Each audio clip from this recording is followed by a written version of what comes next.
Yes, guys, we just sold like UJ because we saw like a potential sell. I also like tell the people in my Instagram that they should also put an eye on USD Swiss.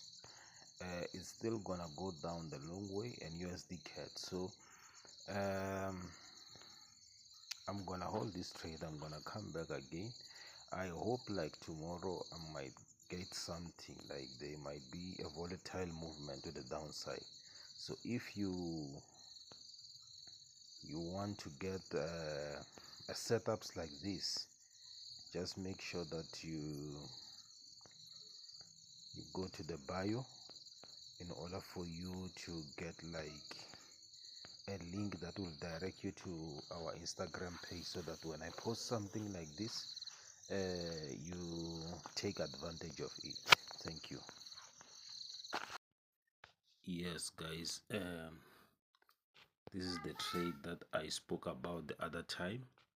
So I have reached my target, but I made some little few mistakes here on this trade because I opened up a trade for US Swiss. Like, I was doing some foolish things, so I ended up like tarnishing that account balance. So now I'm gonna be closing on this one because I've reached my target. uh, so thank you.